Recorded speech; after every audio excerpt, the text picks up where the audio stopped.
Listo, hermanos. Pues vamos a iniciar con nuestro estudio y vamos a retomar, como les decía, aquí en el primer libro de Crónicas. Justamente vamos a arrancar desde el capítulo 23, porque a partir de este capítulo hasta el final de este primer libro de Crónicas, vamos a leer todo lo relacionado a los preparativos de David, a todo lo que está haciendo David para la transición de su gobierno como rey al gobierno de Salomón, que va a ser su heredero en el trono.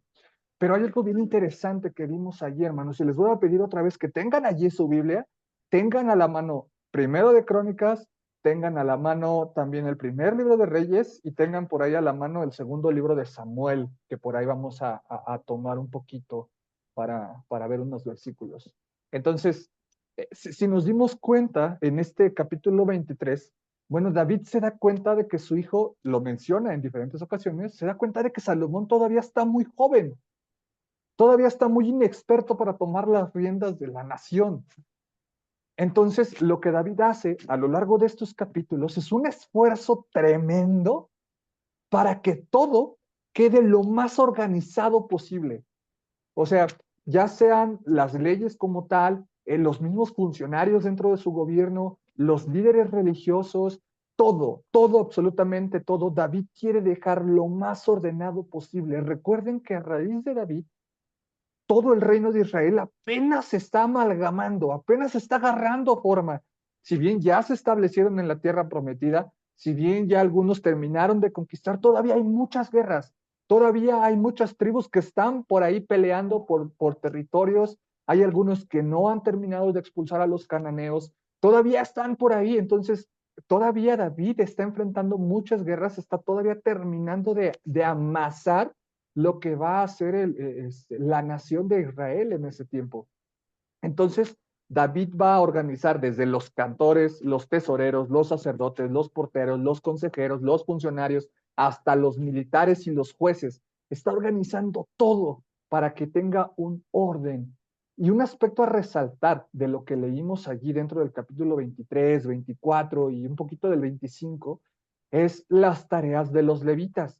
No sé si recuerdan que hablamos mucho tiempo acerca de que los levitas tenían que estar a cargo del tabernáculo. Ellos eran los responsables de cuidar el tabernáculo, de tenerlo allí presente, de las tareas que se llevaban dentro del tabernáculo, y los hijos de Aarón eran los encargados de los sacrificios. Eso es lo que teníamos y que habíamos visto. Pero hay una cuestión. Si David va a construir un templo, y ya no lo va a construir David, lo va a construir Salomón, si se va a construir un templo, entonces el tabernáculo ya no va a existir. Recuerden que la semana pasada hablamos de que el tabernáculo andaba por allá dando las vueltas en una ciudad cercana, pero ahora va a haber un templo. La idea es que ahora haya un templo. Entonces, ¿qué va a pasar con estos personajes como los gersonitas, los coatitas y los meraritas, que estaban destinados a transportar el tabernáculo y a transportar el arca? ¿Qué va a pasar con ellos? Porque era un montón de gente, no sé si se acuerdan, era un montón de gente. Entonces, David tiene que reorganizar toda esa estructura para entregarle y delegarles también responsabilidades. Entonces, justamente dentro de toda esta reorganización, hay algo bien importante que no se había hecho tanto con los levitas, y es que deben de ser censados ahora con todo el pueblo. ¿Se acuerdan que el pueblo cuando era censado ya en Levítico y en números, en números en concreto, se acuerdan que cuando fue censado se habían dejado de lado a los levitas? Y en este censo que había mandado a hacer David, que le costó todo lo que ya platicamos la semana pasada, los levitas también estaban allá como aparte, no eran muy contados. Bueno, a partir de ahora los levitas van a tener que ser censados también cuando cumplan 20 años. Entonces todas las tareas que tenían ellos van a ser ahora sí organizadas y redistribuidas para que las tengan los hijos de Aarón como tal. Ellos van a ser los encargados de distribuir las tareas de cada uno. Y una vez que todo esto se organizó, una vez que David logró organizar, distribuir y asignar todas estas tareas, ahora sí era momento para dar el paso de honor. Y entonces David convoca a una asamblea, y también lo tenemos allí bien marcado, convoca una asamblea para presentar a Salomón como su sucesor. Le va a decir a todo el pueblo que su sucesor es Salomón. Porque si bien Dios ya le había dicho a David, David no se lo había comunicado al pueblo. Y recuerden que David tenía un montonal más de hijos todavía por ahí regados. Entonces lo lógico era que lo tomara el que seguía en orden. Para este momento recuerden que ya se le habían muerto 2 hijos a David. Entonces lo más lógico era que tomara el reino, ¿no? Quien seguía en edad. Salomón no era ni siquiera el más grande de lo de su esposa. David Salomón, lo vamos a ver un poquito más adelante, era el cuarto en línea de su esposa, de esta mujer, de Betsabé. Pero David tenía hijos más grandes. Entonces David, como Dios ya le había dicho que Salomón iba a ser el rey, David tiene que convocar a una asamblea para decirle a todo el pueblo que Salomón fue la persona elegida por Dios para que se quedara como rey justamente. Y esto fue un momento histórico para todo Israel, porque David les da una lección de historia, así a todos los presentes, y a través de sus palabras les deja claro a todos los israelitas que es Salomón justamente el que lo va a suceder en el trono. Con eso básicamente quitó cualquier duda que hubiera dentro del pueblo o que pudieran nacer dentro de los demás hijos de David, porque es David mismo el que está diciendo, él va a ser mi sucesor. Y ahí en el primer libro de Crónicas 28, vámonos todos al primer libro de Crónicas 28, los versículos 9 y 10 dicen lo siguiente, y tú, Salomón, hijo mío, reconoce al Dios de tu Padre y sírvele de todo corazón y con buena disposición, pues Él escudriña tu corazón y discierne todo pensamiento. Si lo buscas, te permitirá que lo encuentres. Si lo abandonas, te rechazará para siempre. Ten presente que el Señor te ha escogido para que le edifiques un templo como santuario suyo. Así que anímate y pon manos a la obra. En estas palabras, de hecho, David está casi profetizando el futuro de Salomón. El verdadero servicio a Dios requiere de un compromiso tremendo con las emociones. Y justamente las emociones son lo que tanto daño le hizo a Salomón. Después fue donde falló terriblemente. Aun cuando tuvo sabiduría como ningún otro personaje en la historia, ya llegaremos más adelante en eso, de todos modos Salomón permitió que su corazón se apartara de Dios, porque amaba más a las mujeres extranjeras, dejando la lealtad a Dios de lado. Pero como les digo, esto ya lo vamos a ver un poquito más adelante. Y luego David le entrega ya ahí ahí mismo en el 28, poquito más adelante, le entrega los planos a Salomón de cómo es que va a quedar el templo. No nos describen aquí cómo es que va a ser. Eso ya nos lo van a describir más adelante en el libro de los Reyes. Pero aquí lo único que tenemos es que David le entrega unos planos ya hechos del templo. Y tenemos que resaltar algo. Uno podría pensar que David estaba aferradísimo a la construcción del templo, porque él ya sabía que no lo iba a construir. Dios ya le había dicho a David que David no iba a construir el templo. Y podemos ver esto como que David de pronto está bien aferrado, así como que no, es que, ok, si ya me dijiste que no, pero de todos modos yo quiero meter la mano todo lo que pueda. Pareciera eso. Pero el versículo 12, ahí mismo del capítulo 28, nos dice algo importante. El versículo 12, también le entregó el diseño de todo lo que el Espíritu había puesto en su mente sobre los atrios del templo del Señor, para los cuartos de alrededor, para los tesoros del templo de Dios y para los depósitos de las ofrendas sagradas. Y aquí vemos algo muy importante, mis hermanos, porque si bien David está entregando los planos, fue Dios quien inspiró a David para plasmarlos. Aún en esto vemos cómo Dios tiene el control otra vez de todas las cosas. Dios no deja nada al azar o al aventón o vaya a ver qué se le ocurre a David o vaya a ver qué se le ocurre a Salomón. No, él ciertamente tiene el control de todo. Y aquí podemos ver cómo a través de su espíritu sigue obrando en la humanidad para llevar a cabo su obra y su plan perfecto. Y así, David lanza una petición a todos los que estaban presentes en la asamblea y les dice, ¿quién de ustedes quiere hoy dar una ofrenda al Señor? Primero de Crónicas 29:5, la última parte de este versículo. Primero de Crónicas 29:5. David les lanza esta pregunta cuando está terminando la asamblea.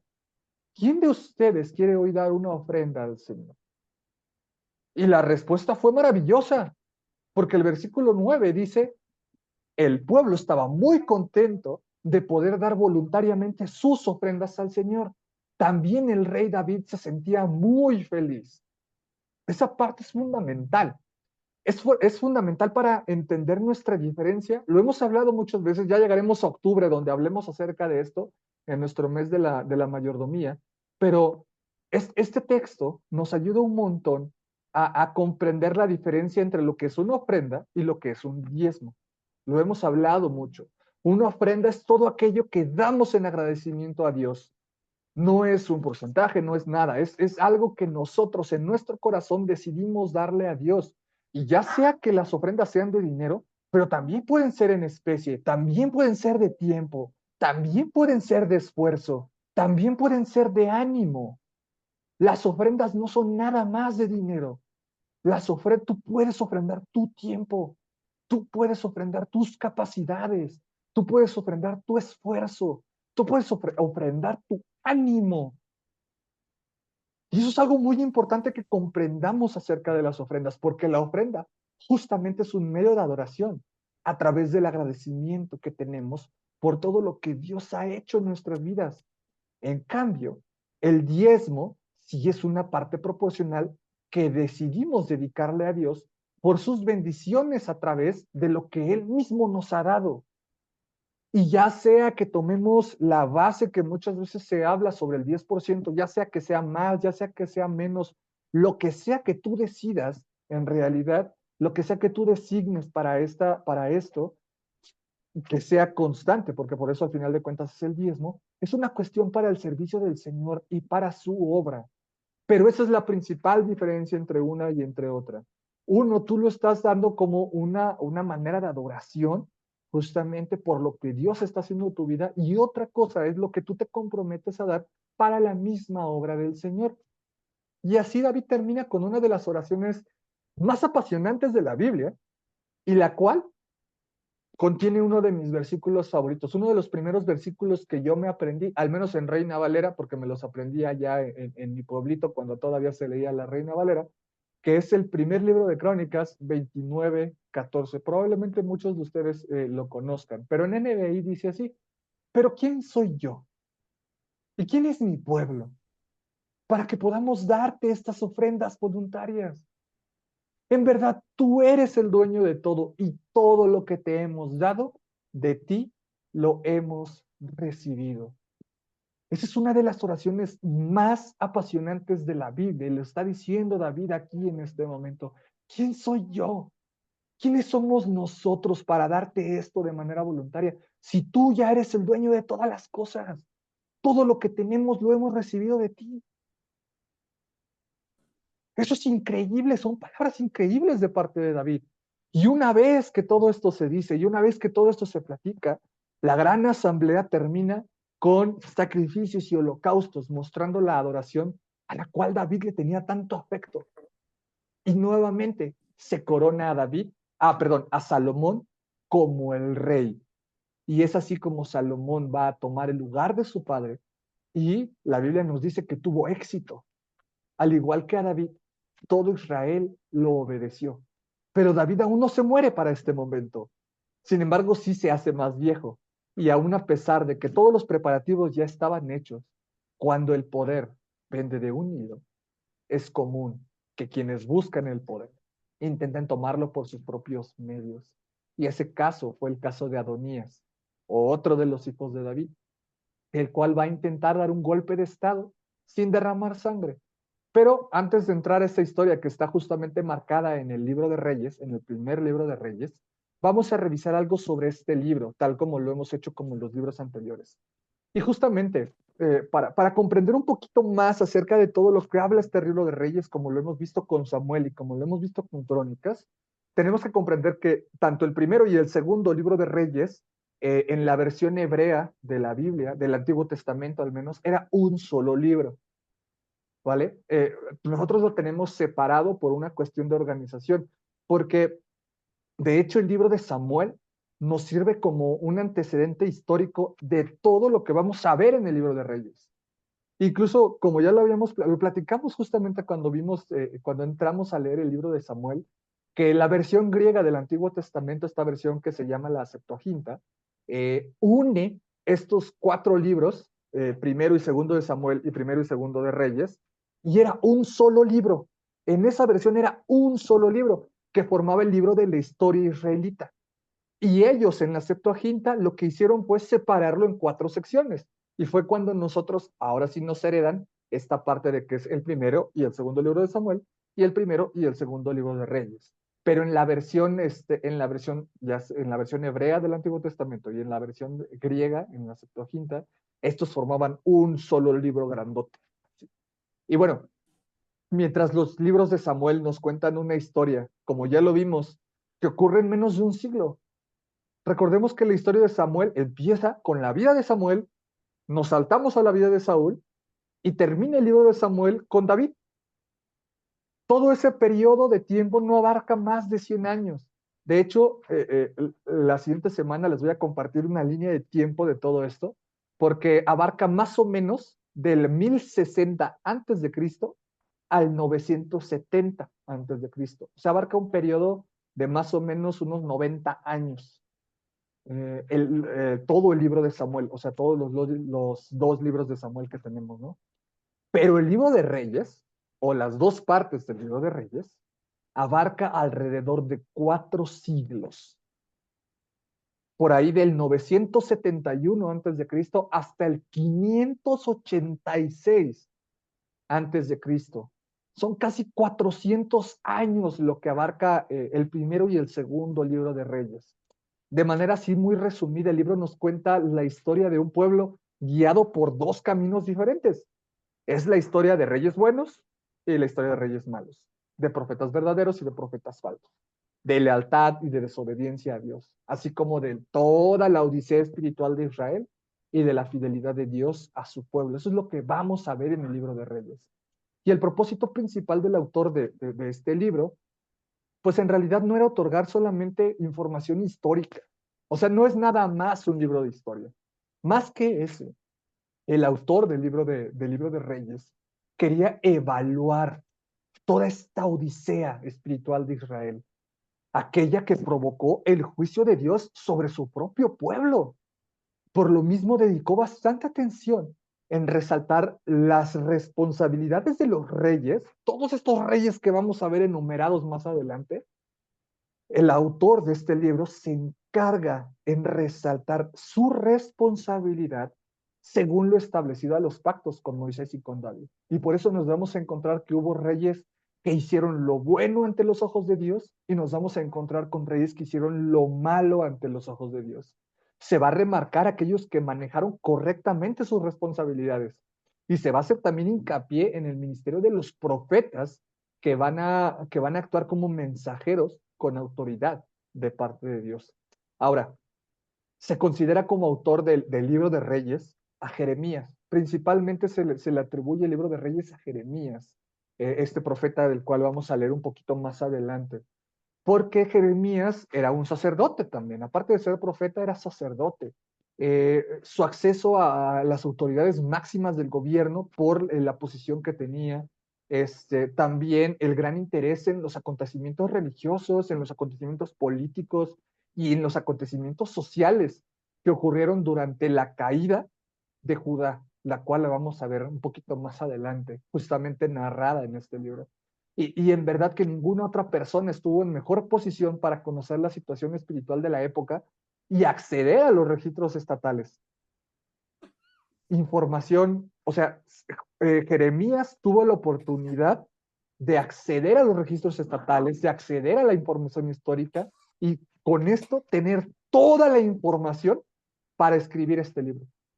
Aunque hay algunos estudiosos que dicen que tal vez Jeremías no lo escribió, tal vez lo pudo haber escrito algún otro exiliado de Judá, pero esta es una posición un poquito más compleja de tener. Y bueno, justamente para entender que cómo alguien puede escribir una obra que abarca 400 años de historia, el autor tuvo que apoyarse de mucho material. por lo que se mencionan a lo largo del libro tres fuentes principales. Se menciona el libro de los Hechos de Salomón, cuando lleguemos ahí lo vamos a resaltar. Se menciona también el libro de las crónicas de los reyes de Israel y se menciona el libro de las crónicas de los reyes de Judá. Si Jeremías escribió este libro de Reyes, Jeremías tomó estas tres fuentes como su principal acervo para poderlo escribir. Pero también tuvo, como era sacerdote, tuvo la oportunidad de conseguir los registros biográficos de David, de Elías, de Eliseo, y de tener incluso acceso al mismo libro de Isaías. Jeremías es de los últimos profetas justamente que tenemos dentro de este periodo durante el exilio. Bueno, previo, durante y posterior al exilio. Ya llegaremos a ver su historia. Abarca una buena cantidad de tiempo. Pero Isaías, que es uno de los profetas más, de los libros más grandes, más extensos ahí de los profetas mayores, fue uno de los primeros profetas. De hecho, vamos a ver, ahorita entrado en el libro de Reyes, vamos a ver cómo es que el profeta Isaías tuvo mucha injerencia en el principio de estos reyes. Que Jeremías tuviera acceso a todas esas fuentes era algo bien interesante porque le permitió escribir el libro de Reyes tan detallado como lo tenemos. Si ya tenemos la oportunidad, ahorita que hemos leído nada más 4 capítulos del primer libro de Reyes hasta ahorita, pero si se dan cuenta, es un libro en extremo detallado y se basa mucho en decir, esta es mi fuente, escribí esto, lo saqué de aquí, escribí esto otro, lo saqué de aquí. Es muy específico en todas estas cosas. Entonces, justamente con todo este contexto del libro, de lo que les acabo de comentar, el libro abre con David todavía estando vivo.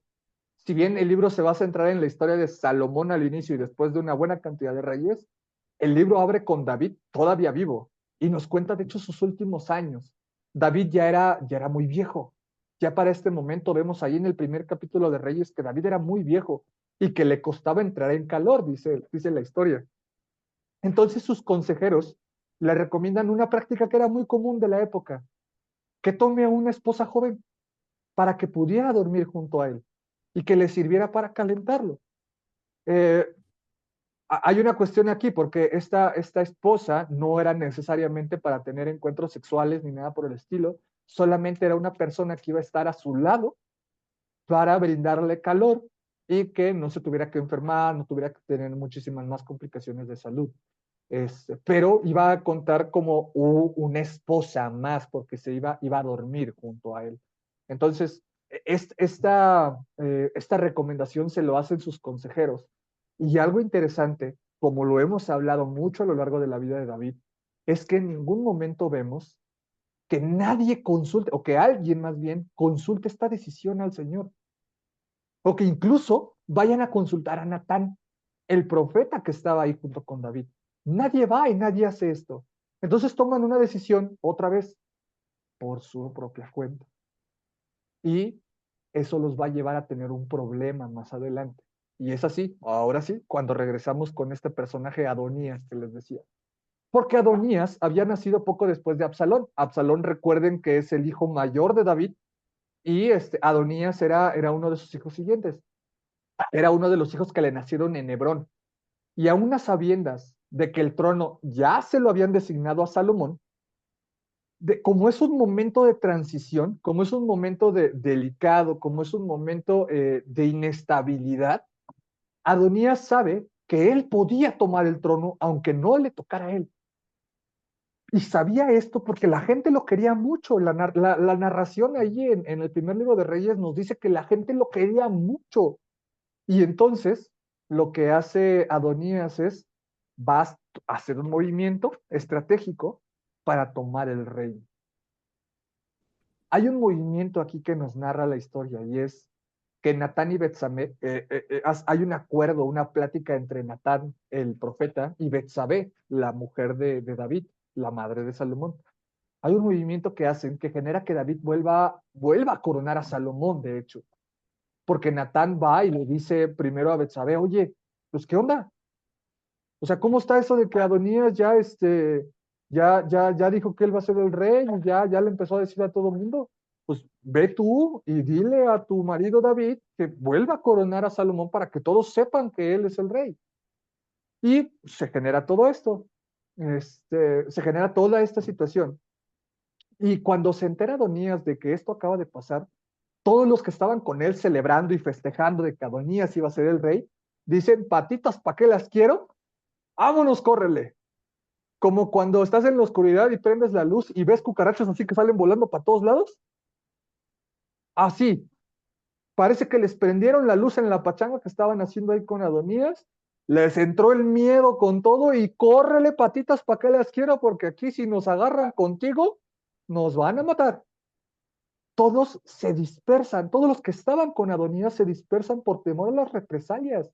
Y Adonías, entendiendo que podía ser asesinado en ese momento, por lo que estaba haciendo, por la traición que estaba haciendo, suplica por misericordia de una manera muy curiosa.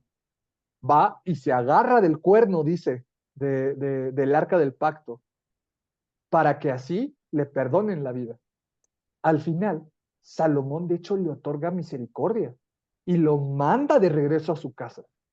Y es así como llegamos a la muerte de David. De hecho, sus últimas palabras están registradas poquito antes de donde estábamos.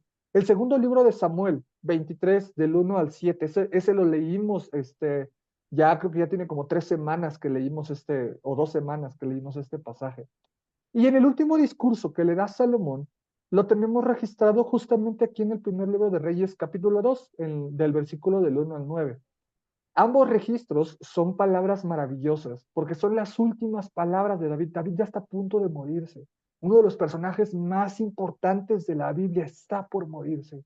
Y en verdad, las palabras de David siguen siendo maravillosas. Ya leímos todos los salmos, leímos gran parte que de los salmos son de David. Y leímos que David era buenísimo para hablar. En verdad era buenísimo para hablar. Era buenísimo para escribir poemas, para escribir canciones.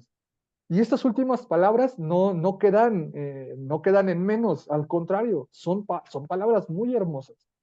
Y aquí me voy a detener nuevamente, porque se acuerdan que habíamos hecho esta plática de por qué David, por qué ustedes consideran que David era un hombre conforme al corazón de Dios.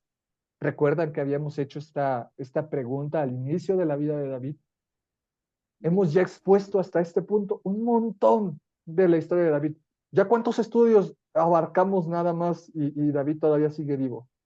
Este, llevamos un buen ratote hablando de David. Hemos visto algunos de sus mejores momentos y hemos visto algunos de sus peores momentos. David es uno de esos personajes que te puede gustar, te puede encantar y hay gente que lo termina odiando a David. No les gusta por que mucho tiempo fue un doble cara, porque muchas veces fue muchas otras cosas. Pero la Biblia nos marca algo, que David era un hombre conforme al corazón de Dios. Entonces, rápido, nada más un hermano que quisiera comentar, o hermana, que quisiera comentar, ¿por qué ustedes consideran, ya habiendo visto toda la vida de David, ahora sí, ¿por qué consideran que es un hombre conforme al corazón de Dios?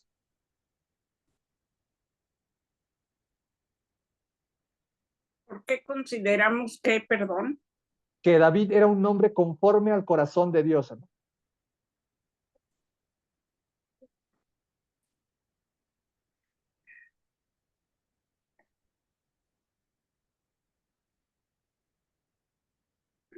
No sé, el Señor lo tenía elegido en una forma tan especial que lo perdonaba como a pocos perdonaba. Él era una persona muy especial para Dios y David, por supuesto, era especial Dios para él, porque sí tiene muchas vivencias en las que se puede suponer que a otros no hubiese tolerado, pero el Señor confiaba en él. Hasta lo último que estuvimos viendo de la encuesta que manda hacer David y lo que origina con esa encuesta, Dios lo perdona dándole a escoger tres, para que escogiera tres castigos. Uno de los tres. Para él, pero más bien para su mismo pueblo, que es el que sufrió. Pero además de eso, Dios lo perdona y nuevamente, tan es así que su ofrecimiento, como todo lo que es el ofrecimiento de Dios, se cumple y le dice que va a seguir un hijo de él en su lugar como rey, y elige también Dios, elige, porque ya David ni se daba cuenta de nada mientras el otro hijo estaba haciendo su borlote de que yo soy aquel y yo soy aquel. Pero Dios está con él y hace que se entere, aunque estaba ya que no sabía ni si era de día, si era de noche, pero Dios permite que se entere qué cosa es lo que está pasando afuera. Y Betsabé va a decirle, tú habías prometido que Salomón iba a ser el rey, y es cuando se mueve David. ¿Por qué? Porque el Señor Dios lo ayuda por ese amor, por esa relación que tenía Dios Sí, para con David. sí, Eso justamente, perdón, hermana. Termine. con esa que, No, digo, termine, perdóneme, yo la corté.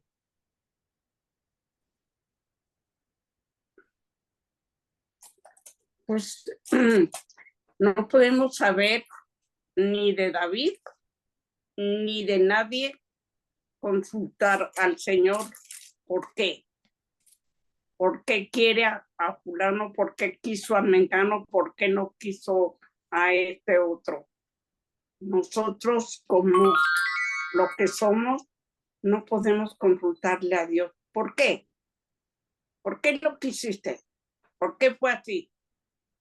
De ¿Por hecho, qué? ahí, hermana, justamente, digo, para cerrar esa parte, de hecho sí podemos. Y es bien padre que lo hagamos. O sea, es bien padre que podamos hacerlo y preguntarle a Dios, bueno, Dios, ¿por qué? O sea, ¿por qué veo la vida de este personaje y veo que hacía esto y así y tal, y hizo y deshizo y todo? ¿Y por qué? Creo que es muy válido, o sea, yo sí creo que es muy válido preguntarle ese tipo de cosas a Dios.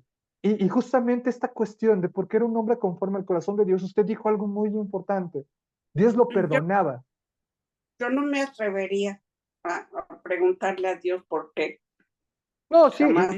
y entiendo esa parte, ¿no? Pero creo que también es importante cuando tengamos esas dudas, sí preguntárselo.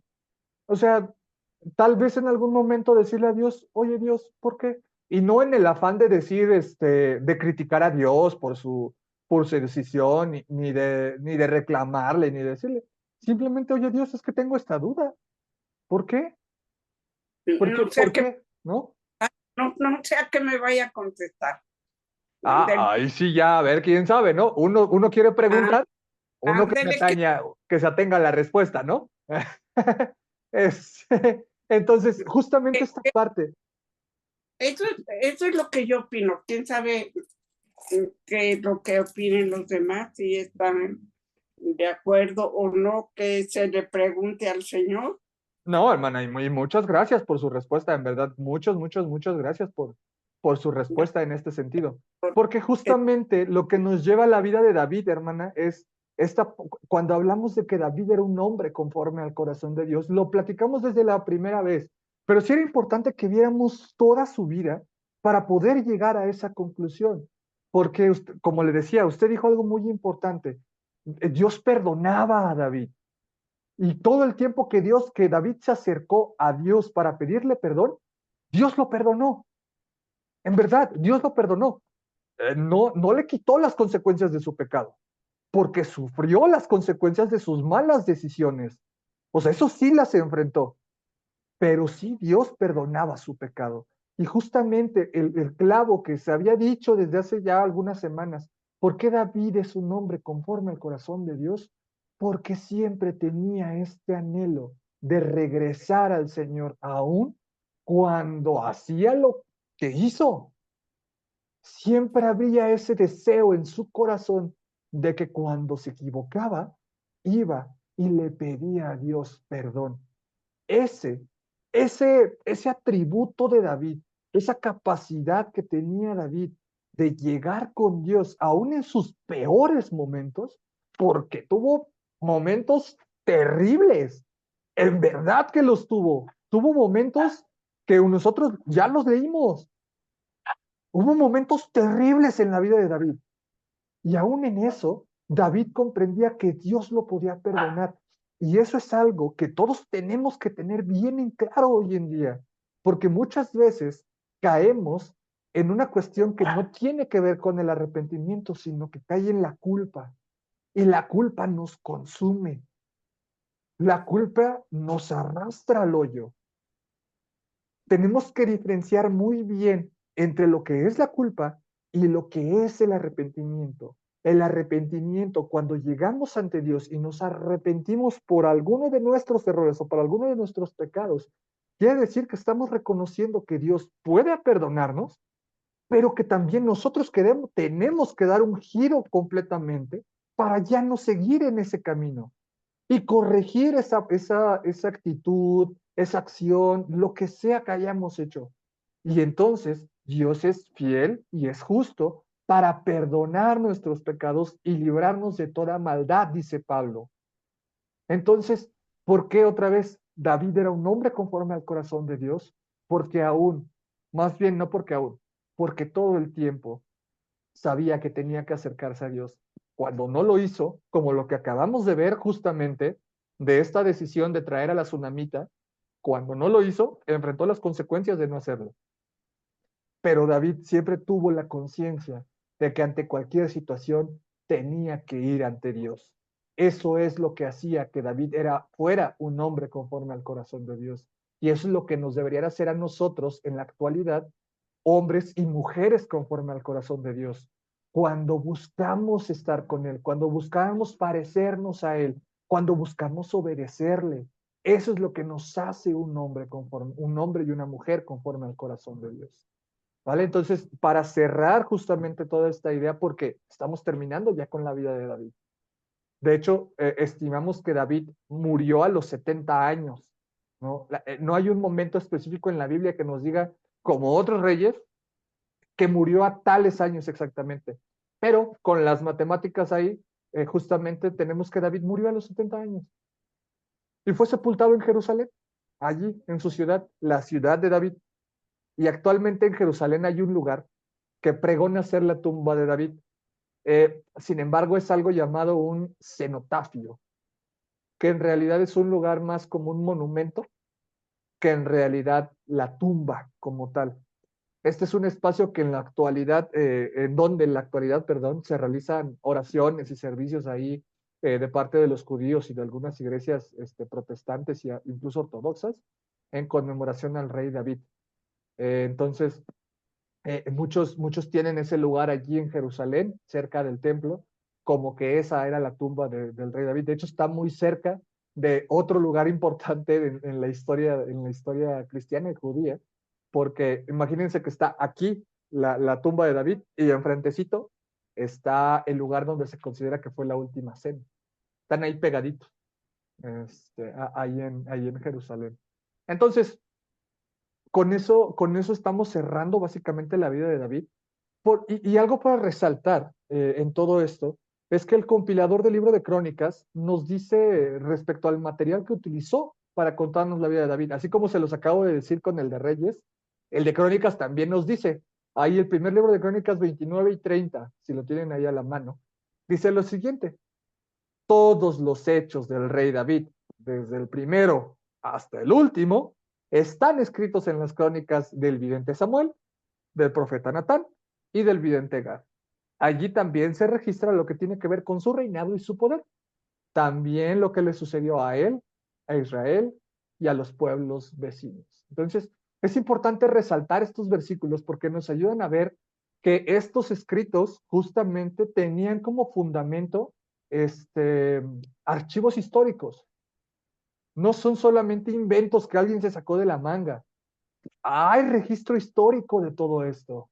Entonces, tener esto, saber esto, nos ayuda a comprender y a darle más, a verificar de una manera más arqueológica, lo hemos hablado, ¿no? Hasta cierto punto, la veracidad de estos escritos sobre el Antiguo Testamento. Y así, con la muerte de David, cerramos uno de los periodos más complejos de la historia israelita y damos paso, ahora sí, a un periodo de transición con el reinado de Salomón, el cual empieza de la siguiente manera. Y aquí les voy a pedir, porque les voy a pedir una cita bíblica a cada uno, les voy a pedir que lo tengan, así como los tengo. Adriana, ayúdame a buscar, por favor, primero de Crónicas 29 y ayúdame a leer del 23 al 25. Hermana Ángel, Angelita, hermana Ángeles, me ayuda a leer el segundo libro de Crónicas 1:1 y hermana Mabe me ayuda a leer el primer libro de Reyes 2:12. Entonces empezamos con Adriana, primero de Crónicas 29, del 23 al 25.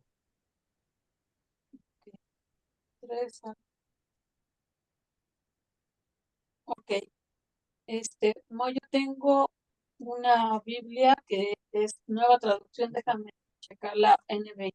Adelante, en esa, no te preocupes. Si quieres, en esa. Ok, bueno, listo. Ya tengo la NBI. Y Perfecto. Salomón, ¿sí? Ok. Y Salomón sucedió en el trono del Señor a su padre David y tuvo éxito. Todo Israel le obedeció. Todos los jefes, los guerreros y los hijos del rey David rindieron pleitesía al rey Salomón. El Señor engrandeció en extremo a Salomón ante todo Israel y le otorgó un reinado glorioso, como jamás lo tuvo ninguno de los reyes de Israel. Muchísimas gracias, Adriana.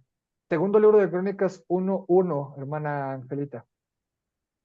Salomón, hijo de David, consolidó su reino, pues el Señor su Dios estaba con él y lo hizo muy poderoso.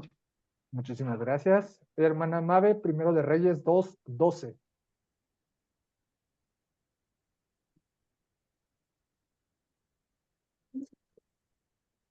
Hermana Mabe. Ah, es que es un micro, perdón. No, Sí, perdón. Perdón. Dice, Eliseo, viendo lo que pasaba, se puso a gritar, Padre mío, carro y fuerza conductora de Israel. Antes de ese, hermana Mabe, primer libro de Reyes, porque está en el segundo. A ver. Perdón. Ah, no se preocupe. Reyes, dice, división del reino. Ajá, primer libro de Reyes 2:12. Mucha, miren, que no. Esperen. Ay, no. Espérenme, ya se me pegaron las hojas. 2:12. ¿Lo sucediese? Ajá, ¿Lo ese mero. sucedió? Okay. Dice, lo sucedió en el trono su hijo Salomón y así se consolidó firmemente su reino. ¿Hay nada más? Perfectísimo. Nada más hasta ahí. Muchísimas Ok. gracias. Si se dan cuenta, en 3 libros diferentes estamos viendo este evento, este suceso histórico. Primer libro de Crónicas, el final del primer libro de Crónicas, el inicio del segundo libro de Crónicas y un poquito más adelante del primer libro de Reyes. Nos estamos ubicando en este punto de la historia, narrado en 3 momentos diferentes de la Biblia. Salomón acaba de suceder a su padre David. Y justamente en cuanto Salomón sube al trono como rey, toma 3 medidas bastante drásticas para garantizar su posición. La primera la realiza con Adonías. a este personaje que había perdonado anteriormente, le había perdonado su vida, pero hace aquí una cosa que no, que básicamente está rompiendo la confianza. Adonías llega ante Betsabé y le dice, oye, ¿por qué no me dan como esposa a Abisag, la sunamita, la que había llevado David para que la calentara? Entonces, cuando Salomón se entera de esta noticia, de que Adonías está solicitando esta petición, Salomón lo toma, primero se enoja con su madre, porque le dice, ¿cómo me pides esto? O sea, ¿cómo vienes y me pides esto? Esto es una traición por parte de Adonías. Es una traición totalmente por parte de Adonías. Y entonces ordena que lo ejecuten. ¿Por qué? ¿Qué es lo que está pasando aquí? ¿Se acuerdan cuando vimos el caso de Absalón? Una de las cosas que pasaba cuando había un nuevo rey es que una de las maneras en ese tiempo en las que el pueblo o la nación iba a entender que este nuevo era el rey, era cuando el que entraba se acostaba con las exesposas o con las esposas del rey que acaba de salir, o del que acaba de morir, o del que acaban de matar. Eso lo estaba solicitando aquí Adonías. Entonces, es una cuestión bien compleja porque Adonías con esta acción otra vez está queriendo usurpar el reino, otra vez está queriendo robarle el reino a Salomón. Y Salomón lo entiende de volada y dice, a ver, yo no le puedo dejar que él se case o que él se acueste con esta mujer, con Abisag, porque si eso pasa, la gente va a entender que él es el rey, por esa acción nada más. Entonces Salomón va y ordena a que lo ejecuten. La segunda acción es contra Joab, quien había llevado servicio como líder, quien había llevado el servicio como líder de las tropas de Saúl y de David. Y a pesar del gran rango que tuvo Joab y que vimos a lo largo de la historia desde Saúl, a pesar de todas las grandes acciones que Joab hizo, en realidad Joab siempre vio por sus propios intereses. Si recuerdan, cuando está haciéndose la transición del reinado de Saúl al reinado de David, Joab le da la espalda a Saúl completamente y se va con David porque sabe que él ahora va a ser el rey. Pero no lo hace en honor a David, lo hace porque eso es lo que le iba a convenir. Después, a pesar de que no estuvo en la rebelión de Absalón y la detestó, al final terminó dándole la razón a Absalón y abogando por él y diciéndole a David de cosas porque estaba, o sea, porque había dejado que su hijo se fuera. Y en este momento, Joab se pone del lado de Adonías, justamente, en esta rebelión que había hecho, y entonces Salomón también entiende que Joab lo único que está haciendo es rebelarse en su contra. Entonces Salomón dice, ok, no eres una figura ya de aquí de autoridad, no eres una figura, a pesar de todo lo que has hecho, a pesar de todo lo que nos diste y nos brindaste y todo, no eres una figura confiable. Entonces, Joab entiende esto, Joab entiende que acaban de matar a Adonías, entonces lo que hace es que va, se esconde otra vez y se esconde haciendo lo mismo que había hecho Adonías, va y se cuelga del cuerno del arca y le dice, no, perdóname, que no sé qué, y así. Van y le dicen, sal. No, de este lugar solamente me vas a sacar muerto, dice. Y dice David, bueno, pues que se cumpla tu petición. Y muertos lo sacaron de él, ¿no? Esa fue la segunda acción. Y la última acción fue sobre Simí. No sé si recuerdan a este personaje Simí. Era el descendiente de Saúl, que cuando David estaba escapando justamente de Absalón y todo eso, Simí se había burlado de David y lo había maldecido, de hecho, allí en el campo. Salomón le había ordenado que se quedara a vivir en Jerusalén, porque también Simí de pronto ahí como que tuvo miedo y así, y lo mandó a traer y le dijo, vente, hazte tu casita aquí en Jerusalén, mira, aquí te quedas, pero no te vas a ir a ningún lado, de Jerusalén no vas a salir. Si te sales de Jerusalén, vas a morir. Y este movimiento Salomón lo estaba haciendo más como una cuestión política y de cuidado, lo estaba teniendo bajo su custodia, básicamente, porque sabía que en cualquier momento Simi podía hacer o decir algo que provocara algún problema. Y justamente, Simi dice, está bien, no te preocupes, aquí hago mi casita, todas las facilidades, voy a estar aquí en la ciudad capital, en Jerusalén, todo bien tranquilo, está bien, yo te obedezco, no pasa nada. Y un día se le escapan 2 esclavos y se va corriendo por ellos. Y Salomón se entera de que se fue y le dice, tú mismo prometiste que no lo ibas a hacer. Yo no tengo la culpa sobre lo que va a pasar. Y entonces también mandan a ejecutar así. Añadiendo a estas 3 acciones drásticas, todavía mandó a destituir al sacerdote Abiatar, porque era otro de los que se habían rebelado contra Salomón, ahí con Adonías y con Joab. A él no lo mandó a ejecutar porque a él le tenía muchísimo respeto, porque él había sido uno de los que transportaron el arca y había sido un sacerdote durante mucho tiempo. Y él dice, ok, no lo voy a mandar a ejecutar, si me acabas de traicionar, si acabas de levantarte contra mí como rey y como pueblo, pero por el respeto que te tengo, por el respeto de David, no, te vamos a mandar a ejecutar, pero vas a estar exiliado. Y lo quitan de su puesto como sacerdote y lo exilian, básicamente. Ahora, estas acciones pueden sonar muy drásticas para nuestra actualidad, pero eran el tipo de decisiones que provocaron que la figura y la posición de Salomón se solidificara ante el reino e incluso ante los posibles opositores, ya sean internos y externos. Y algo muy importante y muy interesante de remarcar es que estas 3 acciones de estos 3 que fueron asesinados las ejecutó Benaías. ¿Se acuerdan quién era Benaías?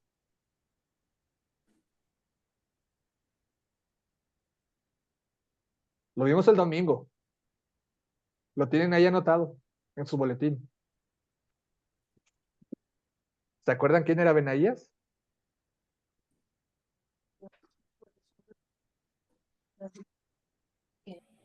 Chan, chan, chan. A ver, hermano José Luis, Era uno de los valientes. ¿de qué grupo? ¿Del primero, del segundo o del tercero? No sé. No te lo manejo.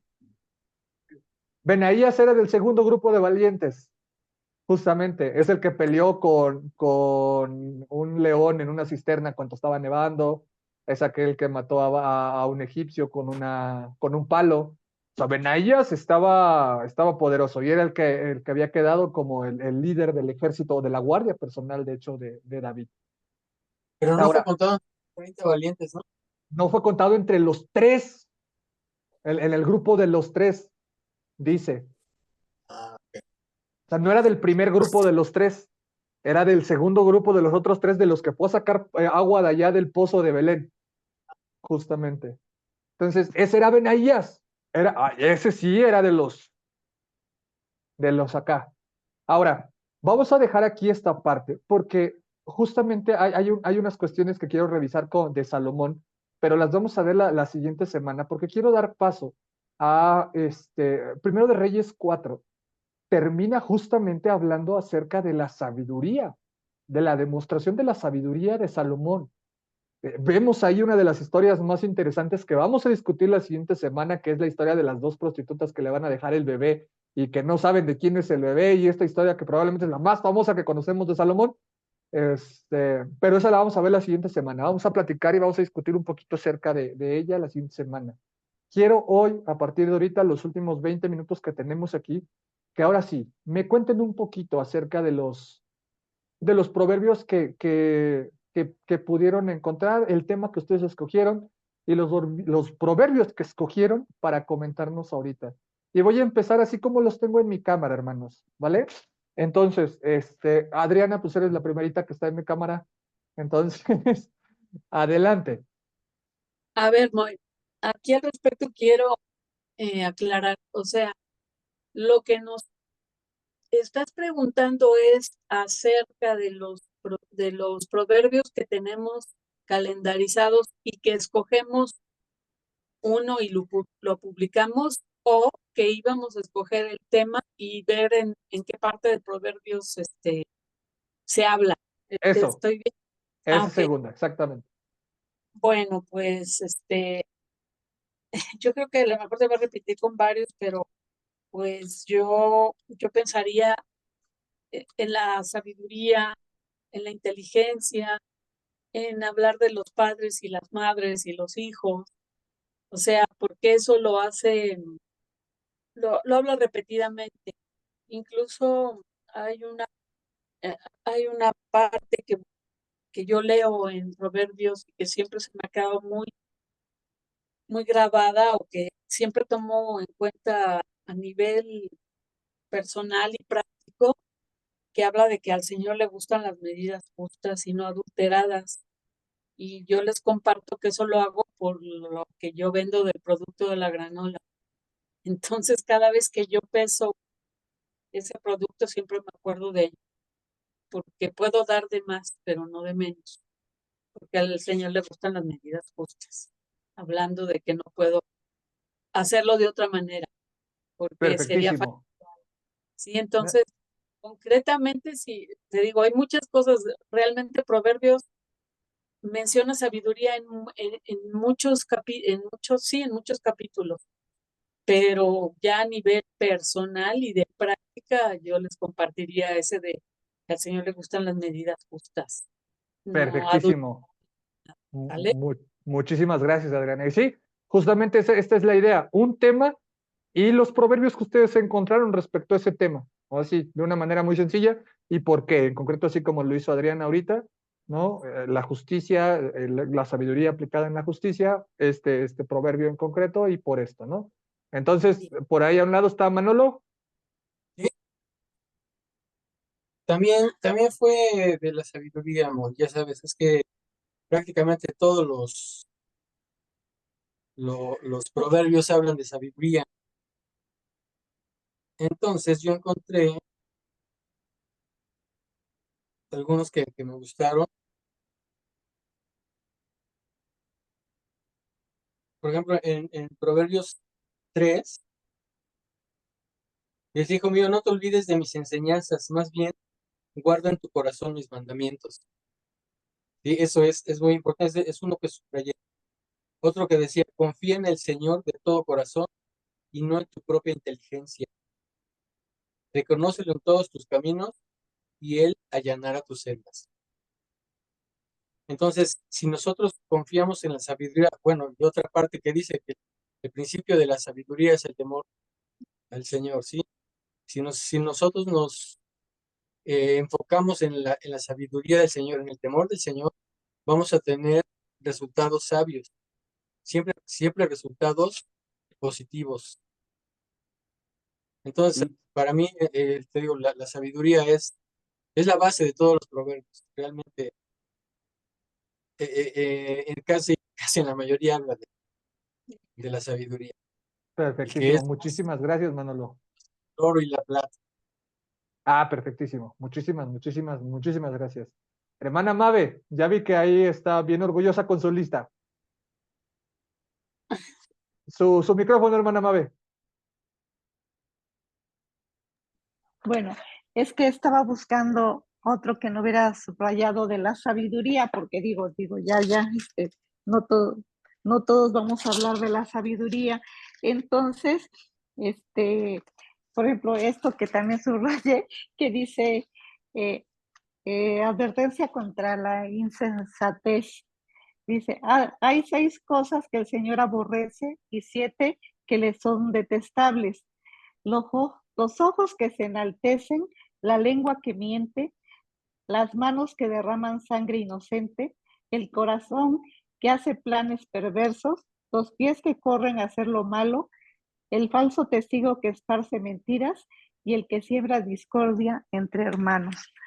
Es pues para mí es una enseñanza profunda que me hizo meditar mucho en esto, ¿verdad? Entonces, para mí, pues subrayé varios proverbios, pero este, pues lo quiero aplicar a mi vida diaria. Es todo, Perfectísimo, hermano. muchísimas gracias. Entonces, la insensatez. Vamos a dejar como el tema la cuestión de la insensatez. Muchísimas gracias, hermana Mabe. Arge.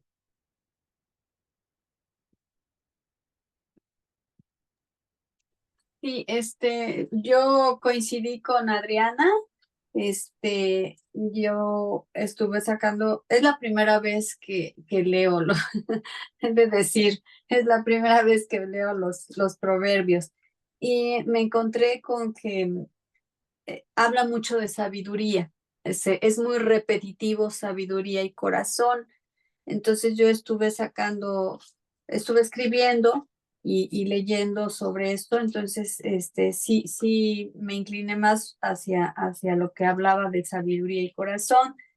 Y uno de los que a mí me llamó también mucho fue el que dice, el 2:10, que dice: la sabiduría vendrá a tu corazón y el conocimiento te endulzará la vida. Entonces, ese fue por el que más me incliné, porque se me hizo como que me estaba en ese momento a mí llegando, porque era la primera vez que yo tenía el contacto de leerlos, ¿no? Los había visto en el chat cuando los ponen y todo, y me llamaban la atención, pero ya al leerlos, o sea, ya al dedicarme realmente a leerlos uno por uno, me llamó mucho la atención. Y entonces, pues aquí habla de que el conocimiento te va a endulzar la vida. Y efectivamente, ¿no? Empecé a conocer y a leer, y como que te va llamando la atención, y vas viendo, vas viendo. Entonces, eso fue lo que me llamó la atención. Ah, perfectísimo, Arge. Muchísimas gracias. Siempre hay una primera vez para estos libros. Y qué padre, Sí, qué padre, la sí. verdad. Hermana Ángeles. Pues creo que coincidimos muchos en la sabiduría, ¿verdad? Porque es proverbios y es para adquirir sabiduría, como lo dice la Biblia. Y pues yo he cogido, hay muchísimos proverbios de sabiduría. Creo que leí que 60 y tantos o por ahí, nada más en el libro de proverbios. O sea, hay muchos. Pero donde el que me gustaron fue Proverbios 3:7, que dice: no seas sabio en tu propia opinión, más bien teme al Señor y huye del mal. Y el 3:13: dichoso el que haya sabiduría, el que adquiere inteligencia. Entonces, pues yo concluyo que para eso son los proverbios, para que los llevemos a nuestra vida. Y si yo soy sabio, si yo huyo del mal, en eso va a estar la sabiduría, ¿no? En tomar decisiones de acuerdo al Señor, ¿verdad? Y si yo huyo de eso, pues voy a estar tranquila, voy a estar bien y voy a ser una mujer sabia, ¿verdad? Como dice la palabra, eso sería en resumen, pequeñito. Ah, perfectísimo. Muchísimas gracias, hermana Ángeles. Yoshio, sé que también tú hiciste tu tarea. Hola, ¿qué tal? Sí, sí la hice, pero creo que no entendí precisamente lo que me habías comentado, porque me decías que escribiera algo. Yo pensé que era como un essay, o no sé, como una cuestión pequeña, y bueno, a lo mejor puede aclarar la razón por la cual es todo sabiduría, porque de hecho creo que es solamente sabiduría lo que se está tratando de transmitir, pero por eso hice un escritor que yo pensé que era sencillo, y ahora que lo entiendo ya no es tan sencillo. A ver, El adelante. Leo es como dos cuartillitas y ahí va, ¿no? A ver Échale, si échale. les gusta. Se llama la resolución óptica de Dios en su sabiduría. Dice: en el lienzo del cosmos, como un susurro matemático, nace el fractal. Es una cuestión matemática. Un sueño de infinitas repeticiones. Sus curvas se entrelazan, danzando en la eternidad hacia la eternidad. A ver, danzando hacia la eternidad más intricada. Esto es un fractal. No sé si se vea por ahí. La idea es de que, vamos a decir que si tomara yo una hoja y pusiera otra hoja, luego una hojita y una hojita y una hojita, y se fuera yendo hacia el infinito, ¿no? Y entonces, bueno, ahí va. Como hojas que se caen y se alzan en el viento. Aquí se contienen las eternas repeticiones hasta el infinito, que al verse con más aprecio encontraríamos que vemos la misma escena una y otra vez para formar lo que desde lejos es una pintura completa, colorida y viva. En la fronda de un helecho, el patrón se repite, cada filigrana un eco de sí misma. Un abrazo al infinito, Las ramas de los árboles, como fractales en la niebla, se bifurcan y se multiplican como decisiones en la vida. En las costas del mar, las olas se dibujan su secreto, una geometría que se despliega en espuma y sal. Y en los pulmones humanos, los bronquios se ramifican como árboles diminutos. Vida así el se insinúa en la naturaleza y en lo grande, y que en cada gesto, en cada elección hay un eco, una repetición sagrada que nos conecta al universo, sabiendo que cada elemento impacta todo y todo traza su fractal divino, patrón que se repite en cada átomo y galaxia, manteniendo cada una de las cosas, manteniendo cada cosa que se logra ver para que lo entendamos y sus secretos únicamente y al alcance del entendimiento de nosotros. Sus almas de las galaxias, hoja como árbol, el misterio sagrado se envuelve con toda su información, haciéndonos entender que en cada bordado de la creación, la fotografía del universo, hasta una nieve que como un copo cae en la danza de la tormenta del invierno. Bueno, de Dios encontramos su sagrada huella, perdón. Para no hacerse las más largas, porque ya vi que sí está muy largo, entonces, los proverbios se escriben básicamente como un fractal, como las piezas que nos está regalando para leerlo. Como aquí ya entra otro concepto que sería una cuestión de lo que sería las cuestiones lógicas, que sería, por decir, un algoritmo, que son pequeñas secuencias para resolver un problema. Entonces, lo que yo propongo, o no sé, que es lo que creo que ni siquiera yo lo propongo, lo está proponiendo a cada de estas instrucciones, porque un algoritmo dice, bueno, si te vas 1 metro para enfrente y luego a la derecha, luego 1 metro para enfrente y luego a la derecha, si lo haces 4 veces regresas al mismo lugar, pero si lo haces, por decir, en una esfera, con 3 veces lo logras. Entonces, está tomando como el proverbio, como la base principal de ese algoritmo para que tú comiences tu vida. Y es la base para mí de lo que sería la moral, porque la moral sería algo que es repetitivo, que se repite en el momento, que se repite mañana, en el futuro y para siempre, para toda la eternidad. Y eso es lo que es bueno. Por eso Dios es uno y siempre es el mismo. Y entonces, básicamente, por eso creo que sí, es una cuestión de sabiduría. Y bueno, tengo un poquito más y todo esto. El domingo, nuestro pastor Giovanni nos había dicho que se acordaba él de los superhéroes. Y eso me hizo recordar, por eso traigo esta de Marvel, de que en una clase como Masterclass de Stan Lee, porque entiende lo que es bueno de cada persona o qué es lo que nos lleva y qué es lo que nos gusta de cada superhéroe. Pero bueno, los superhéroes que estamos hablando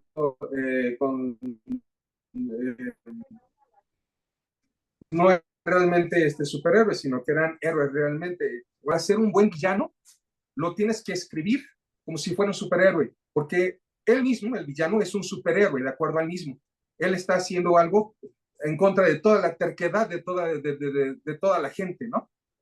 Y bueno, eso es lo que yo quería recalcar, porque en Proverbios una y otra vez se sigue repitiendo que cada una de las cosas que uno hace nos parece que están bien para nosotros mismos, pero que no están a veces bien con Dios. Es decir, el que es, no sé, ocioso o que sería perezoso, piensa que él está en el bien. El que es una persona violenta piensa que él está en el bien. Todos nosotros pensamos que estamos haciendo el bien. No hay un solo villano en el mundo de los superhéroes ni en el mundo de la Biblia que esté haciendo el mal de acuerdo a sí mismo. Está tratando de hacer lo que le parece que está bien para él. Y esto es lo más importante. Yo, no nada más te dices, sino de que estás bien. Entonces, por eso, si están dando estas leyes o reglas, es básicamente la resolución divina. Si uno tiene, por decir, una tabla de 10 mandamientos y lo viera como si fuera un cuadro y se fuera acercando hacia píxeles, cada píxel podría tomarse también como un proverbio. Y entonces se van abriendo más y más y más. Y la Biblia es eso, que está haciendo referencia de lo más corto hasta lo más grande, y esa es la resolución divina. Lo que le comentaba el pastor es de que el Espíritu Santo de repente a mí como que me aplastó y me dijo, ¿vas con todo o no vas? Yo le comentaba. Y ese era el gran problema que yo tenía. Porque todo, si tengo que seguir a Jesús y todo, totalmente al 100%, se me hizo sencillo en cierta manera porque en ese momento la resolución de todo en el mundo se hizo menor. Es decir, como que todo me gustaba, pero todo había perdido su lustre. Y esa es la resolución, como de que la resolución más grande es la de Dios, es la pieza completa, la que contiene todo. Y eso es lo que Justamente, los proverbios hacen. justamente Perdón. hace el año pasado, cuando estuvimos estudiando los proverbios, hablábamos un poquito acerca de esta cuestión de la repetición y por qué, no sé si recuerdan, hermanos, los que estuvieron en esos estudios de proverbios, hablábamos por qué se repetían tanto de pronto algunos temas. Fue uno de los estudios que hablamos. ¿Por qué hay esta cuestión de la repetición? Porque hay algunas cosas que pareciera que se repiten tantas veces. Entonces, sí, muchas gracias, Yoshio, por estos comentarios. Luego nos lo vas a tener que compartir escrito porque hubo por ahí algunas partes que de pronto como que te nos pasmabas. Este, Luego me lo compartes por ahí para poderle dar bien una leída, pero muchas gracias, porque en verdad hay muchas cosas bien interesantes en lo que nos estabas comentando. Y eso que Voy a dar paso para que no se nos tome perdón. el tiempo aquí. Nada te preocupes. Hermano José Luis. Gracias, buenas noches. Mira, estamos atravesando un periodo posterior a la situación que vivimos, de los elecciones, y muchos quedamos, ¿por qué pasó esto? ¿O por qué no pasó esto? Para mí, los proverbios son pequeñas cápsulas de sabiduría. Una pequeña frase se dice muchas cosas. Y bueno, yo tengo el proverbio 8, 15 y 16, que dice, perdón, esto no es lo que dice. El Señor tiene control sobre todas las cosas. Y Proverbios 8, 15 dice, por mí reinan los reyes y los príncipes determinan justicia. Por mí dominan los príncipes y todos los gobernadores juzgan la tierra. Como saben, a mí, no sé, muchas cuestiones de la política me gustan mucho. Y pues encontré esto y pues ojalá y nos sirva a todos. Gracias. Listísimo. No, muchísimas gracias. ¿Está por ahí su esposa?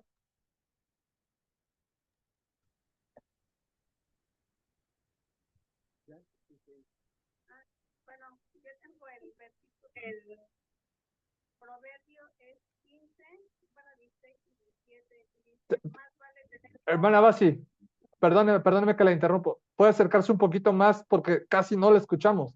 Bueno, yo casi no la escucho. Es Proverbios 15, 16 y 17. Dice, más vale tener poco con temor del Señor que muchas riquezas con grandes angustias. Dice, más vale comer verduras sazonadas con amor que el festín de la carne sazonadas con amor. Y a mí me gusta tener poco, no me gusta tener mucho. Lo que tengo lo disfruto, porque aquí dice Dios que debemos conformarnos, como aquí dice, más vale comer verduras que mucha carne, ¿verdad? También. Aparte nos hace daño. Bueno, es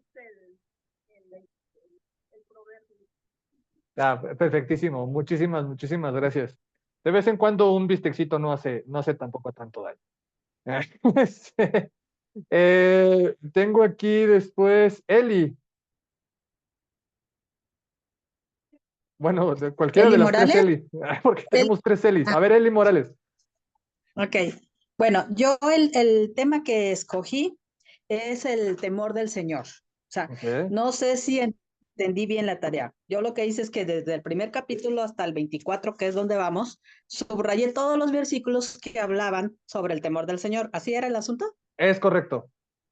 Ok, bueno. Entonces, en el primer capítulo, el versículo 7, bueno, tengo también otra versión, es la de... No, es la de las Américas. Uy, no, Dice, la católica. no, esa no. No, no es cierto, está bien. Si quieres nada más dinos unos de los Unos textos. cuantos, porque sí son muchos, son muchos. Sí. Bueno, uno de los primeros, ¿no? El temor del Señor es el principio de la sabiduría. Los necios desprecian la sabiduría y la instrucción. Y luego en ese mismo capítulo, en el versículo 29, dice, porque odiaron el conocimiento y no escogieron el temor del Señor, ni quisieron aceptar mi consejo y despreciaron toda mi reprensión. Y luego en el capítulo 3, no seas sabio a tus propios ojos, teme al Señor y apártate del mal. Y luego en el capítulo,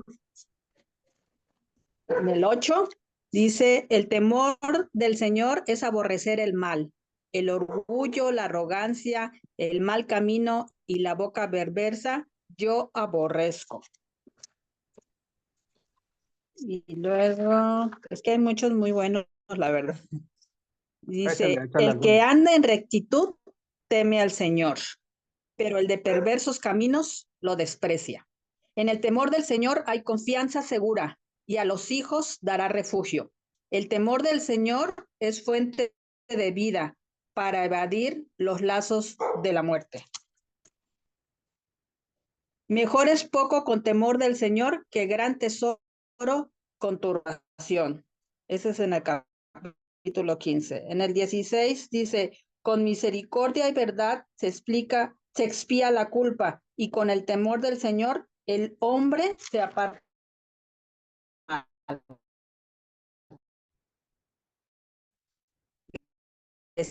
¿Sigo? Si quieres hasta ahí Él para conduce a la darle. virgen. La recompensa y el temor del Señor son la riqueza, el honor y la vida. Y creo que ya voy a terminar. En el capítulo 23, no envidie tu corazón a los pecadores, antes vive siempre en el temor del Señor, porque ciertamente hay un futuro y tu esperanza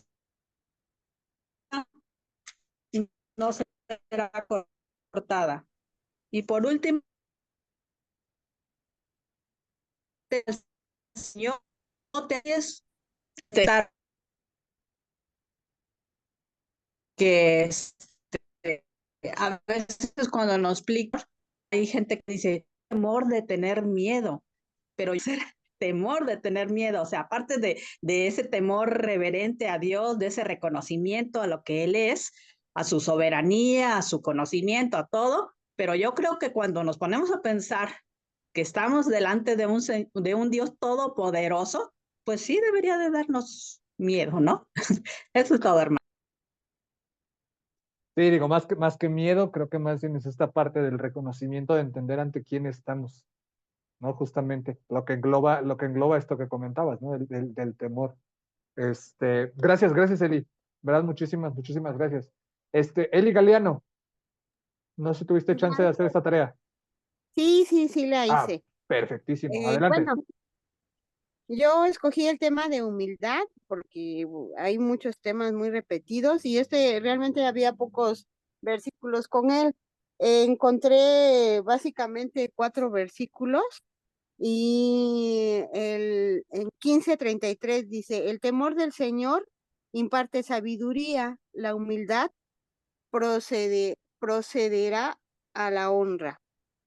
En el versículo 16-19 dice, vale más tener un espíritu humilde con los oprimidos que compartir el botín con los orgullosos. En el versículo 18, capítulo 18, versículo 12, tras el orgullo viene la destrucción y tras la humildad el honor. Y el último que encontré fue en el capítulo 22, versículo 4, que dice que recompensa de la humildad y del temor al Señor son las riquezas, la honra y la vida.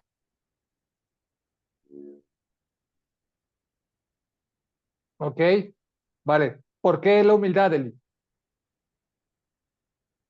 Pues creo que a veces me hace falta un poco de humildad para poder recibir las enseñanzas o los consejos que no he tomado en cuenta. Ok, ok, ya, perfecto. Muchísimas gracias, Eli. Hermana Elizabeth, no sé si anda por ahí y tuvo chance de hacer su tarea.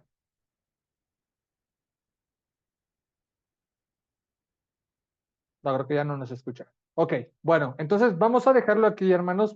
Aquí voy a parar la grabación.